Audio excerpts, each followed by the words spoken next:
What up, Cavs Nation? I'm your host, Ethan Sands, and I'm back with another episode of the Wine and Gold Talk podcast. And joining me today, Jimmy Watkins, cleveland.com's columnist, and we are getting into some news surrounding the Cleveland Cavaliers, some preparation heading into training camp. Obviously, we've already discussed that the Cavs held a minor mini camp in Los Angeles where they had all but 3 players attend in LA to get workouts together, to get in some work on the beach, to get in the gym, all these things.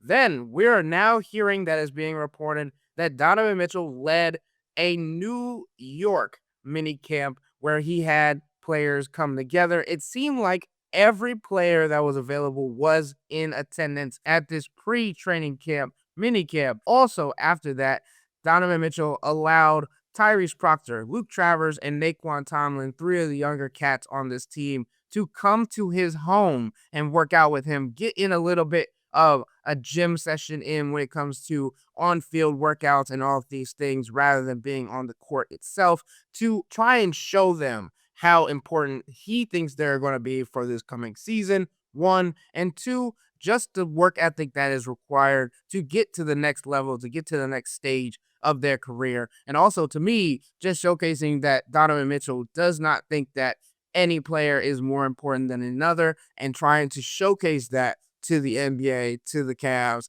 and to the media especially. So I want to get into this real quick because there is an importance in the mini camps coming into this season, especially when we remember that last year the Cavs lost all 4 of their preseason games before winning 64 games in the regular season. Jimmy, mini camps coming off of a season where they lost in the second round to the Indiana Pacers, and it was a series where we look back and we see that there was a lot of work to have been done behind the scenes, whether that's conditioning, whether that's in the weight room, whether that's just getting on the same page as one another and understanding what this team needed.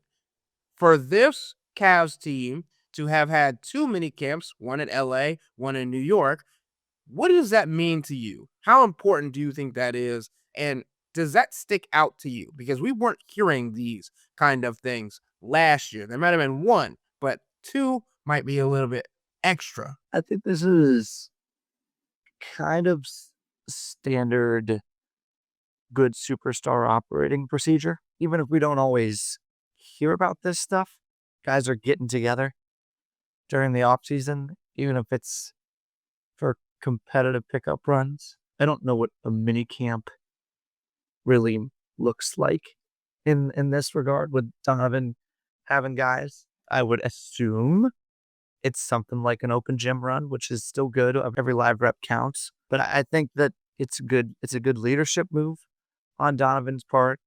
I think it's good for fringe roster guys like Luke Travers, Naquan Tomlin, Tyrese Proctor, to see, like you said, to watch a guy like Donovan Mitchell, even in this relatively informal setting. What does warm-up look like? How does he carry himself throughout a drill if they're doing drills? Is there something, talk to these guys about during the off season, even again, during a summer pickup run, when you're playing pickup as an NBA player, you can do whatever you want. So you can be intentional about doing things that you want to try in a game. Picking their brain about that. I think that all matters to some degree, but I think the real work starts with training camp. And even for a team like this that has been together for so long, you can tweak philosophies. You could try to, if you're going to try to set a physical toughness tone, that might start in training camp. But this is going to be one in the many steps toward the Cavs just looking up their watch and going, when can we start playing playoff games? Well, now it's when can we start playing regular season games? But if we're saying the regular season doesn't mean anything, that we can't change any perceptions about the Cavs during the regular season, then a mini camp's even a blip on that radar. There's a little bit extra on top of this. Obviously, they were lifting on Donovan's Louisville-inspired field in his backyard where he has his big Cardinal on the turf field that he has and all these things. Like, they were getting in lifting drills and workouts and kind of field work more than being on the court when they got to his house. At least that's what we were able to see via social media and some pictures by the Cavs. But I also got to see that Donovan took Luke Travers and these guys to the Mets game afterwards to like show that there is a balance. There is a necessity for that, especially during the summer. And I think that's important when it comes to trying to showcase how to maintain your bodies, how to maintain this work-life balance, even while being multimillionaires and professionals, because still this is a job for them and you have to be able to work through it without getting burnout, because that's the thing that still does happen for NBA players. But Jimmy, you mentioned it a little bit there. Training camp, media day. We are now 2 weeks away from both of those as we record this podcast. I do think that everybody's getting this little itch to get back on the court. Everybody's getting this little itch for like writing and reporting, as there's kind of these players like Larry Nance Jr. and Donovan Mitchell and Max Strus having these camps at the later end of the summer, trying to get themselves ramped up before showing their faces at media day on the 29th and then heading over to IMG Academy on the 30th. I asked our subtexters, Jimmy, what their expectations were for this Cavs team for this season when it comes to the regular season, especially. And there were some interesting responses because of how excited some of these subtexters are, but also because there are subtext subscribers, they're in the know of everything that we've been talking about all summer. And some of them are also skeptical about what has happened over the last couple of years when it comes to the playoffs. And obviously, me and Jimmy and Chris, when he returns from PTO, will give our regular season predictions and end of season predictions for this Cavs team, but that'll be closer to media day. One of the subtext subscribers says, I think the Cavs will have a very good regular season, but not match the win total of last year. I think they'll be in the upper 50s in wins and battle New York for the top seed. Everyone knows this upcoming season isn't about regular season wins, just what happens in the playoffs. If the Cavs don't at least make the conference finals, there will be major changes made this off season. That sounds very familiar to some of the things we've been saying this off season. Jimmy, I wanted to get your thoughts on what do you think the Cavs need to be able to have a successful regular season and getting into the playoffs with their best foot going forward? Because for me, I feel like there's this formula for the Cavs to be the best team possible. And it's Donovan Mitchell as their first option, Darius Garland having the most usage when he returns from injury, his toe surgery, which has him sidelined for likely the beginning of the regular season. And Evan Mobley is their best player. Obviously, there's nuances to all of these things, but I think that is the formula that the Cavs need to happen for this team to take the next step and also be as mature as necessary for this team to be where it needs to be come playoff time. This is sort of a flippant answer, but I would say health. You got to get them ready for the playoffs. Sure, we've had that conversation about maybe playing guys more in the regular season, but never at the expense of injuries. The Cavs are the most talented team in the East. As long as they're healthy, I think that remains the case. The Knicks are talented, but the Cavs have 3 All-Stars on their team. And you mentioned Evan. I think stabilizing Darius once he gets back is important, letting him catch a rhythm. I would go back to the well of being an awesome defense and being able to maintain that. I think they'll start because they're, frankly, 2 of their more attackable defenders are going to be out for a little bit, Max Strus and Darius Garland.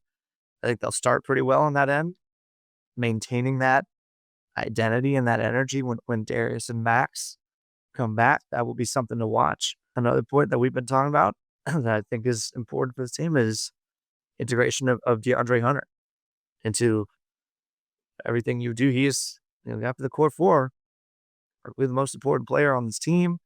And it was their big swing trade deadline last offseason. Now you have a full training camp. That's a big training camp project, big minicamp project. Get DeAndre Hunter comfortable and caught up to speed and feeling like he has ownership of the offense when he's out there, engaging him in every way, and we can have more conversations about getting him more looks with different lineups that you want to see with him in the playoffs. Last regular season, after the 15-0 start, assuming the Cavs start strong again, it's going to be a lot of experimentation, I think, from Kenny during the regular season. I think DeAndre Hunter should be a part of all that. Lonzo Ball, they'll see what lineups he works best with. Can he play with the second unit? Can he drive offense in the half court, or him and DeAndre Hunter together without Darius Garland? Can they do enough initiating of offense when Darius is not out there? And then maybe you mix in Evan Mobley there as well. You got to look at all that stuff.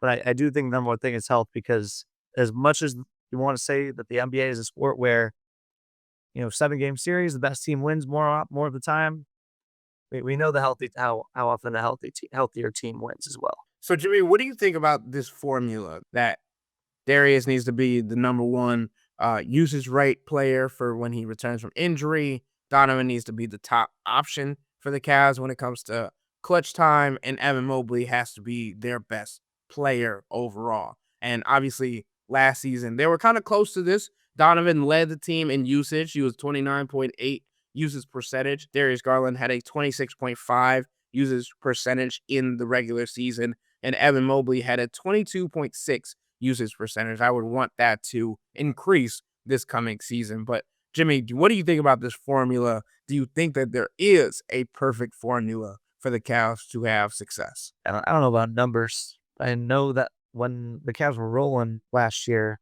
Darius Garland looked like an all-star, usage rate or not. I think he looked really good for long parts of last season. So you want that.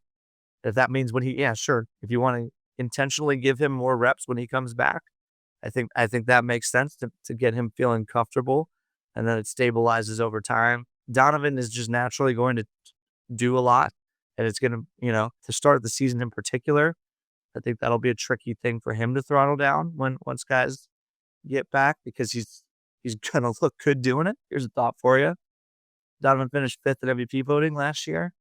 This year, with Darius out to start the year, more on-ball reps for him. The Cavs are going to obviously stack regular season wins. Might be the best chance for him to build some MVP buzz in his career. I think a lot of guys would say, I don't care about winning an MVP. You hear the stars all the time. Donovan has said things like, the whole I want to be one of the faces of the league conversation that he was having with Chris a couple playoffs ago. I think that's to me hints that he is interested in these kind of things, and maybe it happens naturally if the Cavs have another great season. But they won 64 games last year and had a borderline historic point differential when he came in 5th. So that would be something to watch early on in the season. And I mean, we've been saying for years now that Evan Mobley needs to be the best player on this team for the Cavs to win a championship. But again, in terms of usage, you obviously want more opportunities for Evan Mobley. I don't think he needs to be higher than the guards, but if he's around 25%, that'd be great. I also just think that Evan Mobley being the best player on this team can look a variety of different ways.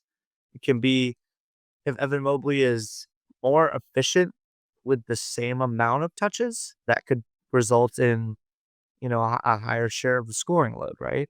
Because there is always two sides to this. Yes, the Cavs need to get Evan Mobley the ball more, but yes, he needs to be more forceful about getting it and playing with more force when he does get it, right? So, I mean, he's already coming off of a Defensive Player of the Year award-winning season.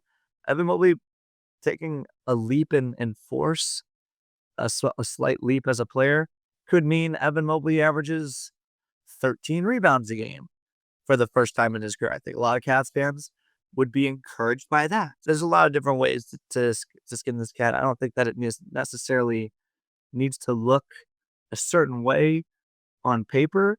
I just think we'll we kind of have it's a know it when you see it on the court kind of thing. When I think about this conversation about Donovan Mitchell being in the MVP race, I also think about Evan Mobley being in this conversation, needing to be in this conversation, wanting to be in this conversation. And I think back to Kenny Atkinson saying during Summer League that over the next 2-3 years, Evan Mobley will need to be in these conversations for them to be where they want to be.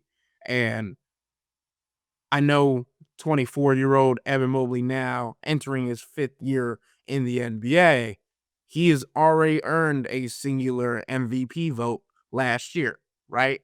So there are people who are catching up to the radar of Evan Mobley. So as much as we're saying Donovan Mitchell could earn MVP buzz at the beginning of the season, I think this is also a great time for Evan Mobley to earn MVP buzz, because I think Donovan Mitchell at the beginning of the season, as much as he's going to need to get off himself, should be force feeding Evan Mobley, because if you don't have the offensive capacity of Darius Garland, Max Strus, and now you're trying to find out what Evan Mobley is capable of when it comes to the workload of taking over that, this is when you push that.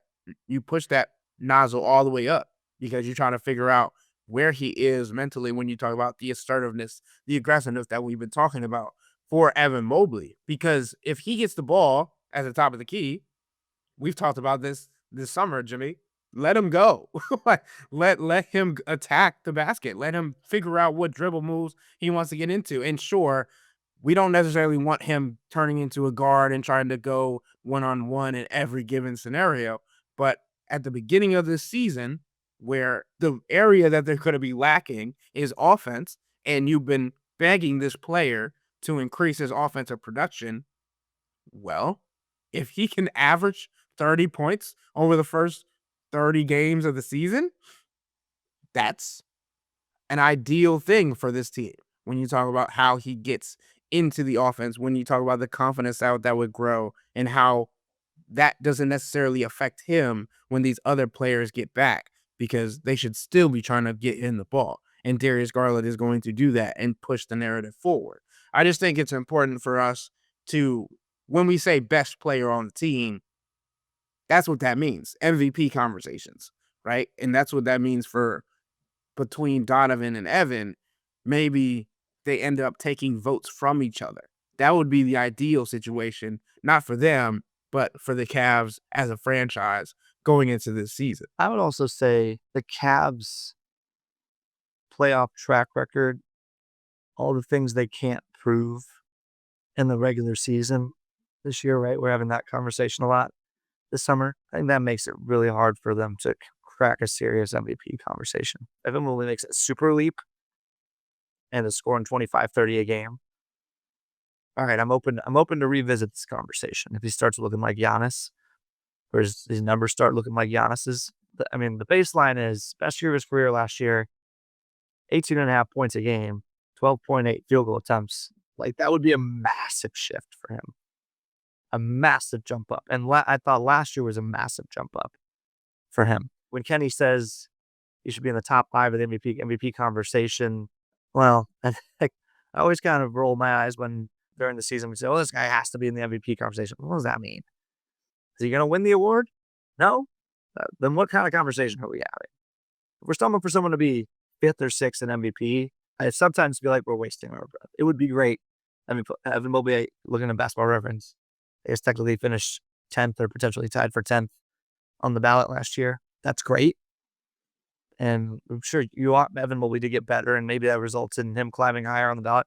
But I do think that the Cavs public, their perception hurts them a lot here, because when Cavs win 55, 60 games this year, people go, we've seen this movie before, I don't trust it yet. That's one of their best arguments to get a player higher on the ballot, is we're one of the best teams in the league.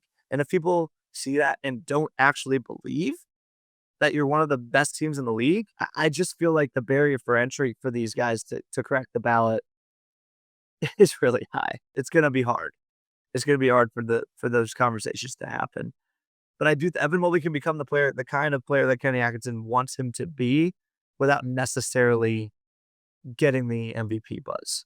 Yeah, and I'm not saying I'm expecting 30 points a game from Evan Mobley. Obviously, Jimmy, you make a great point. 18.5 points is his career high when it comes to a regular season performance. But I do think, like, because they are going to be lacking in offense, like, to continue to keep up with what Kenny Atkinson's style of offense that they want to run, there's a potential for Evan Mobley to average 20 to 30 points a game at the beginning of this season because of what he's capable of when it comes to running the offense himself. And if we get into this topic of him grabbing a defensive rebound and running the floor, that's one of the times of the game where Evan Mobley is most dangerous because offenses are scrambling to get back, one, and two, they just can't keep up with a 7-footer that's able to dribble the ball off the floor and take it the distance and go coast to coast, especially when you have other scorers coming down, flying down the lane as well. And maybe it's not Evan Mobley goes coast to coast. Maybe it's Evan Mobley gets to half court, dumps off to Lonzo Ball, and then cuts around the defender and gets a lob, right? And this is still getting back to the point where the Cavs attacking in transition is going to be something that's crucial for this team to start the year and also going to be telling for the conditioning that they've been doing. Kind of getting back to what we were talking about at the beginning of this podcast, the mini camps, the pre-camp workouts that they've been doing, showcasing the chemistry that they've been growing. And what we've been hearing behind the scenes is Lonzo Ball and Donovan Mitchell have a good chemistry already as well.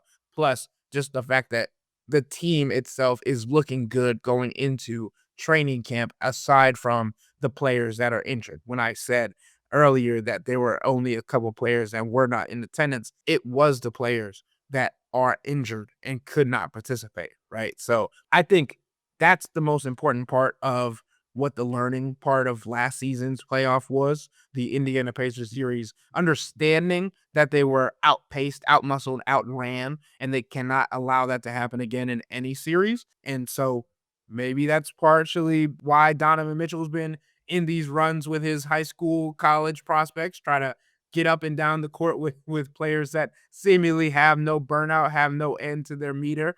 But I also think it's just trying to showcase and try to understand where their body's limits are and pushing past them, even at the beginning of the season, because you understand how that will show itself in the latter half of the year, even if it's just getting started now. This is where you build your habits. This is where you set your foundation. Off-season strength training sets the durability tone. But we have never been more in wait and see mode with the Cavs. Show me, prove me, and it's hard to do. It's hard to do any of those things until April. If you don't like hearing that, prepare yourself for a long 6 months, because I think that's going to be the overwhelming narrative around this team for the entire season, even into a couple of playoff rounds. I mean, banged up as the East is, the Cavs barrier for what they have to do to prove people wrong, quote unquote, they got to do a lot. They got to do a lot. So these are all good things that they're doing. And the culture is clearly strong. Donovan Mitchell is a strong leader. I hate to invoke the other team across town, but Kevin Stefanski always talks about strong followership as well as strong leadership. It looks like the Cavs have that. And that in 10 cents will get you to ride the bus at this point in the season. So we'll see. We'll see has been what we've been saying all summer, right? And that's just kind of the itch coming back for us as well as reporters, as analysts, as commentators when it comes to this season, this coming season, and how important it is. We keep saying the next 2 years are pivotal for this Cleveland Cavaliers franchise, the organization, and what the trajectory is going to be going forward. But I think we also understand that there's so much potential for this team, and that's what makes the second round exits so difficult to swallow because the expectations are there, the capability is there, the talent is there, the structure is there, but what is missing is still the question on the table and understanding where they're coming from, trying to figure out who to sign as their 14th roster spot, which could happen any day now, could happen a month from now, right? So I definitely think it's interesting to think about that. And on that 14th roster spot. No, the deadline has passed for NBA teams to sign a player and have that player become trade eligible on December 15th, which is the unofficial opening of trade season. Now, any player signed will have a 3-month trade restriction before they can be dealt. So whoever the Cavs sign as their 14th man roster spot will not be eligible to be traded for at least 3 months or until the trade deadline, basically, at this point. But I do think it's interesting how the Cavs are constructed. I do think it's interesting where this Cavs team is going. And there's a lot riding on these next 2 years, as we continue to say. But I do think that this Cavs team has what it takes to make a conference finals run, because that is the bare minimum, especially in the East, but also talking about the NBA finals in September feels like a stretch.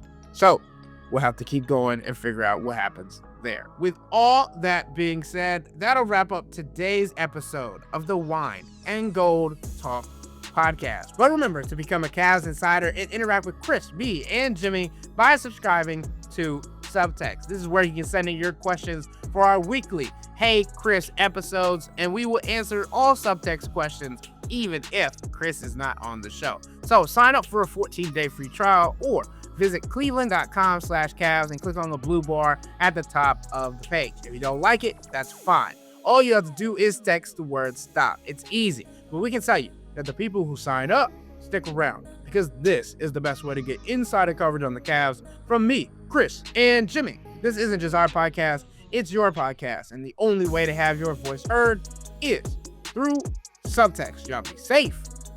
We out.